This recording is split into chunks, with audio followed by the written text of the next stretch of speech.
Nandito ako ngayon sa pinakamataas na diving platform sa Pilipinas. And today, susubukan kong mag-backflip at tumalon sa ganito kataas. Medyo delikado yung gagawin natin, so kailangan maganda yung stretching na gagawin para safe ang lahat. Flow to the couch, might wake the neighbors up. If you win, then break you out. In the end, we're gonna make the count. So sisimulan ko munang mag-practice sa ground level, papunta sa 3 meters, 5 meters, 7 meters, hanggang sa sobrang nakakalulang 10 meters. So dito naman tayo ngayon sa mismong tubig. Testing ko muna kung gaano siya kalalim. Ang lalim ng swimming pool na ito ay 16 feet, so kailangan dito ay marunong ka talagang lumangoy bago ka tumalon. Since backflip yung gusto kong magawa sa pinakamataas sa platform na to, kailangan matutunan ko muna yung basic na pahiga. So, di ko pa nagagawa ito sa buong buhay ko. Let's see! Gagal sakit! Para sinasampal sa batok. So ngayon natry ko, ulo. Hey! That's pretty good! Kaya pala ako mali kanina kasi ito yung inuuna ko. Ito yung nag-open sa water, nag-entry sa water. Walang sakit. Let's go! Level 2. Backflip na tayo from 3 meters. This is 3 meters backflip. Here we go. Ang bakit? Pero so medyo nagawa ko siya kasi hindi malinis. Siyempre first time medyo inano pa ako. Pero second time natry kong linisin.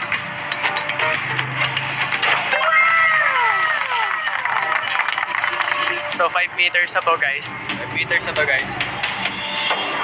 So dito medyo nakaramdam na ako ng konting kaba, ng konting takot. 5 meters pa lang to, meron pang 7 meters, meron pang 10 meters. Whew!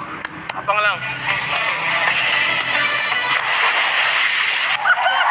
Sakit sa puwet! Last na ako sa 5 meters, tapos 7 meters na. Oh my God, this is it, man! Oh, shit!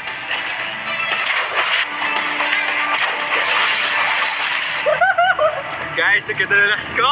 Kaso, mali yung landing ko eh. Ang sakit sa bet, yung landing ko eh. Nag-slide ako ng pag ganito.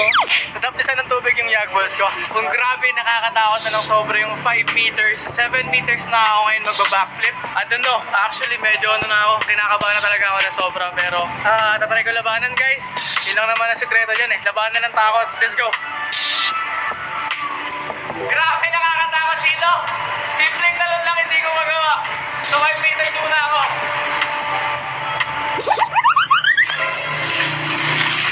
Nakakalula pala kahit 5 meters. Ito yung malupit doon. Nakailang backflip na ako sa 5 meters. Pero nung tumalon lang ako, talon lang mas nakakatakot yung talon lang kasi nakikita mo yung tagal mo sa ere. Oh shit, ang tagal ng tubig. Karama ako sa 5 meters. Bago ako natanong sa 7 meters. Pag hindi nakaganti yung kamay mo, masakit sa kamay pag ganti yung landing mo. Grabe guys, grabe nakakatakot ang diving, man. Kakaiba yung feeling niya. This is really first time na ginawa ko sa buong buhay ko. Nagpa-parkour na ako, ang dami ko ng mga tumbling na kaya. Pero nung nandito ako sa diving, pag ginagawa mo siya ng proper, sobrang hirap pala. Pero for today, ang focus ko is maayos ko yung landing, maramdaman ko yung mga dapat maramdaman. From then, kailangan natin itong dahan-dahanin, hindi pwede biglaan kasi no, then, guys, 7 meters or 10 meters. Titignan ko, guys. Tapangan ko na lang kaya. Bahala na, ano? Ano kayang mangyayari? Makasaktan lang naman ako. So, let's go.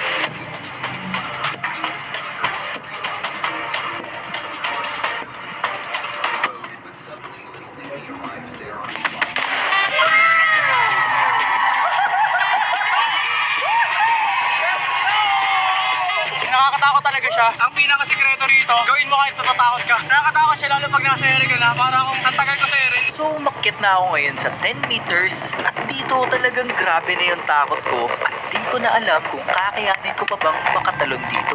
Alam ko yung mga bata sa ilog talagang walang takot sila. Maraming mga taong sanay na tumalon na lang. Pero ako kasi guys, hindi pa talaga ako nagtatalon-talon ng mga ganyan. Sa isang oras, diretso ko na sa 10 meters. So, hindi ko alam kung tutuloy ko eh. Ang hirap labanan ng takot. Yung takot talaga, nakakatakot guys, nakakatakot talaga, sobra. So eto, umakyat na ako ulit sa 10 meters for the last time. At pag di pa din ako dito nakatalon, uuwi na lang talaga ako ng talunan.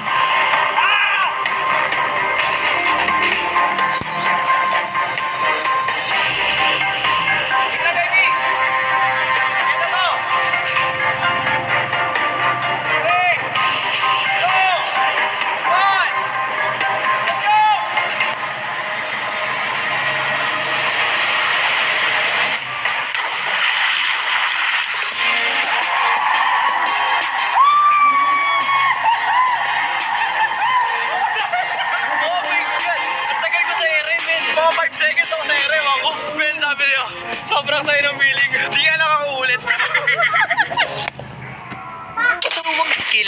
tinatawag na roll spike. At ito naman ako na sinusubukan kung paano